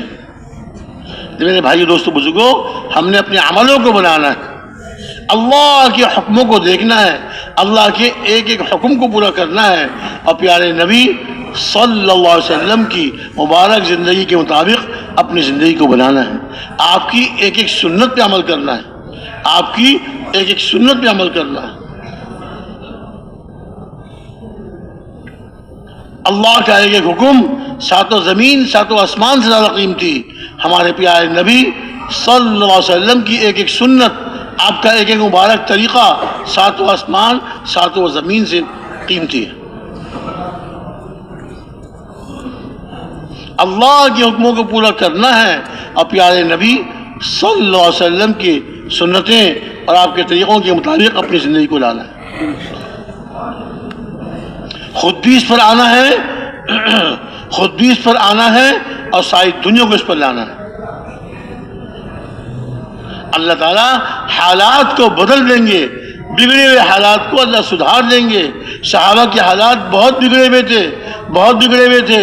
ایک دوسرے کے دشمن، ایک قبیلے والے دوسرے قبیلے والے کے دشمن، اس قبیلے والوں کو اس قبیلے کو ایک آدمی مل جاتا اسے قتل کر دیتے، اس قبیلے والوں کو اس قبیلے کا آدمی مل جاتا اسے قتل کر دیتے، بے گناہ کو قتل کر دیا کرتے. لوگوں کی عزتیں لوٹ لیا کرتے، ان کا مال چھین لیتے. ہر طاقتور کمزور پہ سختی، کمزور پہ ظلم کرتا. ہر طاقتور کمزور پہ ظلم کرتا. حضور تشریف لائے، محنت شروع فرمائی، کلمہ پڑھ کے مسلمان ہوئے، اعمال کرنے والے بنے. اللہ تعالیٰ نے ساری دنیا کے حالات کو ٹھیک کر دیا. اللہ نے ٹھیک کیا، مسلمانوں کے عملوں پر اللہ نے ٹھیک کیا. آج بھی اللہ حالات کو ٹھیک کریں گے جب ہمارے عمل ٹھیک ہو جائیں گے. جب ہمارے عمل ٹھیک ہو جائیں گے اللہ تعالیٰ حالات کو درست فرما دیں گے. آج ایک ایک مسلمان پریشان ہے، مصیبت میں گھرا ہوا ہے. کوئی گھروں میں مصیبت، کاروبار میں مصیبت، دنیا میں مصیبت، پریشانی پریشانیاں. ان پریشانیوں سے، مصیبتوں سے نکلنا چاہتے ہیں، کوشش کرتے ہیں، لیکن جتنی کوشش کرتے ہیں اتنا مصیبتوں میں اور پھنس جاتے ہیں، اتنا مصیبتوں میں اور پھنس جاتے ہیں. میں آپ سے پوچھتا ہوں، آج سے 15-20 سال پہلے ڈاکٹر زیادہ تھے کہ اب زیادہ ہے؟ بتائیے بھائی، اب زیادہ ہے. آج سے 15-20 سال پہلے، 25 سال پہلے دوائیاں زیادہ تھیں کہ اب زیادہ ہیں؟ اب زیادہ ہے. ہسپتال آج سے 15-20-25 سال پہلے زیادہ تھے کہ اب زیادہ ہے؟ جب ہسپتال بھی زیادہ، ڈاکٹر بھی زیادہ، دوائیاں بھی زیادہ، اب تو کوئی آدمی بیمار نہیں ہوگا نا؟ کیوں جی؟ اب تو کوئی بیمار نہیں ہوگا، سب ٹھیک ہو گئے ہوں گے. کیا ہوا؟ بیماریاں بھی زیادہ، ہسپتال زیادہ، دوائیں زیادہ، ڈاکٹر زیادہ، بیماریاں بھی زیادہ. کیوں؟ ڈاکٹروں سے، ہسپتالوں سے، دواؤں سے بیماریاں ختم نہیں ہوتی. بیماریاں تو اللہ کے حکم سے بیماری آئی، اللہ کے حکم سے شفا آتی، اللہ کے حکم سے شفا آتی. عملوں پہ اللہ کے فیصلے ہوتے ہیں. اچھے عملوں پہ اچھے فیصلے اور برے عملوں پر انسانوں کے خلاف فیصلے. زلزلوں کے، سیلابوں کے اور طوفانوں کے اور نہ معلوم کون کون سے عذابوں کے اللہ کے فیصلے ہوتے ہیں جب مسلمانوں کے عمل بگڑ جاتے ہیں. جب مسلمانوں کے عمل بگڑ جاتے ہیں، اللہ کے حکموں کو توڑتے ہیں، سنت کے خلاف زندگی گزارتے ہیں، اللہ ان کے حالات کو بگاڑ دیتے ہیں. تو میرے بھائی دوستو بزرگوں، ہم نے خود بھی نیک اعمال کو اختیار کرنا ہے. اللہ کے حکم کو معلوم کر کے اللہ کے حکموں کے مطابق اپنی زندگی، اپنے گھر والوں کی، بال بچوں کی زندگی اور اپنے محلے والوں میں محنت کر کے ان کی زندگیاں بدلوانی ہیں. ایک ایک مسلمان پر محنت کرنی ہے، ایک ایک مسلمان پر محنت کرنی ہے، اور محنت کرنی ہے ساری امت کی نیت سے۔ دعوت ایک کو دے رہے ہیں، دو کو دے رہے ہیں، 10 کو دے رہے ہیں، لیکن نیت ہماری ساری امت کی ہدایت کی ہوگی۔ ہم عالمی نبی کے عالمی امتی ہیں، ہمارے پیارے نبی صلی اللہ علیہ وسلم عالمی نبی ہیں۔ آپ کو اللہ تعالیٰ نے سارے عالم کے لیے بھیجا، اللہ تعالیٰ نے آپ کو سارے عالم کے لیے بھیجا، قیامت تک کے لیے نہیں بنا کے بھیجا۔ وما ارسلناک الا کافۃ للناس، ہم نے آپ کو سارے انسانوں کے لیے رسول بنا کے بھیجا۔ قل یا ایھا الناس انی رسول اللہ الیکم جمیعا، آپ یہ کہہ دیجئے، اللہ کا حکم ہے اپنے حبیب صلی اللہ علیہ وسلم کو، آپ یہ کہہ دیجئے، اے لوگو ساری دنیا کے انسانوں، میں اللہ کا رسول ہوں، تم سب کی طرف بھیجا گیا، سارے انسانوں کی طرف، قیامت تک آنے والے آخری انسان کے بھی آپ نبی ہیں۔ اور یہ امت آپ کی نیابت میں سارے عالم کی ذمہ دار ہے۔ پوری امت کی نیت کرتے ہوئے ہم نے محنت کرنی ہے، اللہ تعالیٰ ساری امت کو ہدایت دے دیں۔ ہدایت اللہ کے ہاتھ میں ہے، ایک آدمی کو ہدایت دینا اور پورے ملک والوں کو، پوری دنیا والوں کو ہدایت دینا اللہ کے لیے برابر دے۔ ہماری محنت کی طرف سے، ہماری طرف سے، ہماری محنت نہیں، محنت میں کمی ہے، اس لیے ہدایت کے اترنے میں دیر ہوئی۔ اپنی محنتوں کو بڑھائیں گے، اپنی محنتوں کو بڑھائیں گے، اپنی کوششیں بڑھائیں گے اور محنت کریں، کوشش کریں گے، اللہ رب العزت دنیا میں اسلام کو اور دین کو زندہ کر دیں گے، مسلمان خوشحال ہو جائیں گے۔ وہ صحابہ جن کے گھروں میں کھانے کچھ نہیں ہوتا تھا، ام المومنین حضرت عائشہ صدیقہ رضی اللہ عنہا فرماتی ہیں، ایک چاند نکل جاتا اور دوسرا چاند نکل جاتا اور تیسرا چاند، 2 مہینے گزر جاتے اور حضور کے 9 گھروں میں سے کسی گھر میں چولہا نہیں جلتا تھا۔ یہ حال تھا۔ اور پھر وہ حال ہوا کہ صحابہ کے گھروں میں خزانے، سونے چاندی ہیرے جواہرات کے ایسے ڈھیر لگے ہوتے تھے جیسے زمیندار کے گھر میں غلے کا ڈھیر لگا ہوتا ہے۔ اللہ نے ایسے حالت کو پلٹا دیا۔ وہ روم و فارس جو دنیا کی مانی ہوئی طاقتیں تھیں، صدیوں میں انہوں نے خزانے جمع کیے، اللہ رب العزت نے ان کے صدیوں کے جمع کیے ہوئے خزانوں کو اللہ نے صحابہ کے قدموں میں لا کے ڈال دیا۔ اللہ تعالیٰ حالات کو پلٹتے ہیں، حالات کو بدلتے ہیں۔ کب؟ جب مسلمان اپنی زندگیوں کو بناتے ہیں اور دوسروں کی زندگیوں کو بنانے کی فکر اور محنت کرتے ہیں۔ یہ محنت ہمارے ذمے ہے، اللہ تعالیٰ نے اس امت کی ذمہ لگائی ہے۔ کل قیامت کے دن اللہ کی طرف سے پوچھ ہوگی کہ تم نے میرے دین کے لیے کیا محنت کی؟ جب میرا دین مٹ رہا تھا، مسلمان میرے حکموں کو توڑ رہے تھے اور میرے پیارے نبی صلی اللہ علیہ وسلم کی سنتوں کے خلاف زندگی گزار رہے تھے، اس وقت تم نے میرے دین کو زندہ کرنے کے لیے کیا محنت کی؟ ہم سے سوال ہو۔ میرے بھائی دوستو بزرگوں، یہ محنت ہمارے ذمے ہے، اس کو ہم نے کرنا ہے۔ دنیا کے کام اور دنیا کے مشاغل یہ سب نمبر 2 اور نمبر 1 حضور والی محنت، دعوت والی محنت۔ نمبر 1 حضور والی محنت، دعوت والی محنت۔ اس محنت کو کرنے کے لیے آپ سب تیار ہیں انشاءاللہ؟ کون بھائی تیار ہے بھائی؟ لیکن بھائیوں، یہ دعوت والی محنت ایک چلے کا 3 چلے کام نہیں ہے۔ ایک چلے ہم نے کر لیا، بڑی محنت کر لی، ہم نے بڑا تیر مار لیا، نہیں، یہ مبارک محنت تو ساری زندگی اس محنت کو مقصد بنانا ہے۔ کیا بنانا ہے بھائی؟ اس مبارک محنت کو مقصد بنا کے کرنا ہے۔ جس چیز کو، جس کام کو آدمی اپنا مقصد بنا لیتا ہے، سارے کاموں کو پیچھے کرتا ہے، مقصد کو آگے رکھتا ہے۔ یہ چاہا جا رہا ہے، ہمارے بڑے، ہمارے بزرگ ہم سے یہ چاہ رہے ہیں کہ حضور والی مبارک محنت کو اپنی زندگی کا مقصد بنا لیں۔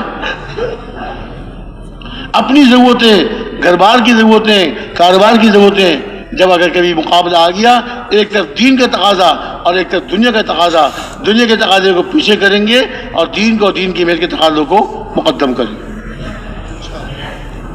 تو ساری زندگی اس مبارک محنت کرنے کے لیے کون کون سے بھائی تیار ہیں بھائی؟ موت تک، آخر زندگی تک، ماشاءاللہ ماشاءاللہ، سب نہیں ہاتھ اٹھا لیے. اللہ تعالیٰ آپ کے عزم کو قبول فرمائے. اور دوسری چیز کیا ہے؟ اس مبارک محنت کو لے کر، اللہ کی اس دین کو لے کر، دین کی اس مبارک محنت کو لے کر پوری دنیا میں جانے کے لیے کون کون تیار ہے؟ ہاں، پوری دنیا میں، ایک ایک ملک میں، ایک ایک شہر میں، ایک ایک گاؤں میں اللہ کے دین کو زندہ کریں گے. اور ہم کون زندہ کرنے والے؟ جی زندہ تو اللہ کریں گے. آپ ٹوٹی پھوٹی محنت کریں گے، ٹوٹی پھوٹی محنت کریں گے، اور راتوں کو اٹھ کر اللہ سے رو رو کے دعائیں کریں گے. ہاں، جب لوگ اپنے گھروں میں میٹھی نیند سو رہے ہوں گے، ہم ان مسلمانوں کے لیے راتوں کو اٹھ کر رو رو کے دعائیں کر رہے ہیں. لوگ میٹھی نیند سو رہے ہیں، ہم ان کے لیے دعائیں کر رہے ہیں. تو پوری دنیا میں جانے کے لیے آپ سب تیار ہیں انشاءاللہ، انشاءاللہ تعالی. اب درخواست یہ ہے کہ بھائی دیکھیے، آپ نے پوری زندگی کا تو عزم کر لیا، اب 4 مہینے کیا چیز ہے؟ جن بھائیوں کے اب تک 4 مہینے نہیں لگے، یہاں تشریف لائے ایک چلے کے لیے، اپنے دوست سے ملنے کے لیے، اپنے رشتہ دار سے ملنے کے لیے، کسی اور غرض کے لیے، اور 4 مہینے اب تک نہیں لگے، تھوڑے وقت کے لیے آئے ہیں. اب یہ عزم کر لیں کہ انشاءاللہ تعالی اب تو میں 4 مہینے پورے کر کے جاؤں گا. کون کون سے بھائی ہیں جن کے اب تک 4 مہینے نہیں لگے اور وہ عزم کرتے ہیں کہ 4 مہینے کھڑے ہو جائیں؟ ماشاءاللہ کھڑے ہو جائیں، جو نیت کریں کہ میں 4 مہینے پورے کر کے جاؤں گا، 4 مہینے لگا کے جاؤں گا اللہ کی رضا کے لیے، اللہ کو خوش کرنے کے لیے، اللہ کے مقبول بننے کے لیے، مقبول بندہ بننے کے لیے میں 4 مہینے پورے کر کے جاؤں گا. ماشاءاللہ ماشاءاللہ ماشاءاللہ. یہ تو بہت سارے بھائی ہمارے کھڑے ہو گئے. اللہ تعالیٰ آپ سب کے عزم کو قبول فرمائے اور 4 مہینے پورے کرنا آپ کے لیے بہت آسان فرمائے. ارے آمین تو کہہ دو بھائی، آمین. تشریف رکھیں، تشریف. اچھا، یہ تو بھائی ہیں جنہوں نے 4 مہینے کا عزم کر لیا. اب وہ بھائی جو 4 مہینے پہلے لگا چکے ہیں اور 4 مہینے لگائے ہوئے ان کو 2 سال یا اس سے زائد عرصہ گزر گیا، 2 سال یا اس سے زائد عرصہ گزر گیا، ان کی خدمت میں درخواست ہے، ان کی خدمت میں درخواست ہے کہ وہ یہ نیت کریں کہ اب انشاءاللہ تعالی، اور 2 سال کے عرصے میں مقامی کام پابندی سے کرتے رہے، مقامی کام پابندی اہتمام سے کرتے رہے. اب ان کی خدمت میں درخواست ہے کہ دنیا کے ملکوں میں، ہاں ہم تو سارے عالم کے سارے عالم کی طرف بھیجے گئے ہیں، عالمی نبی کے عالمی امتی ہیں، عالمی نبی کے عالمی امتی ہیں. اب جو 2 سال کا عرصہ گزر گیا مقامی اعمال، مقامی کام کرتے ہوئے، ان سے درخواست ہے کہ وہ دنیا کے ملکوں میں 1 سال کے لیے اور 7 مہینے کے لیے جانے کے لیے کون کون سے بھائی تیار ہیں؟ کھڑے ہو جائیں. دنیا کے ملکوں میں 1 سال کے لیے اور 7 مہینے کے لیے، 1 سال کے لیے اور 7 مہینوں کے لیے جانے کے لیے کون کون سے بھائی تیار ہیں؟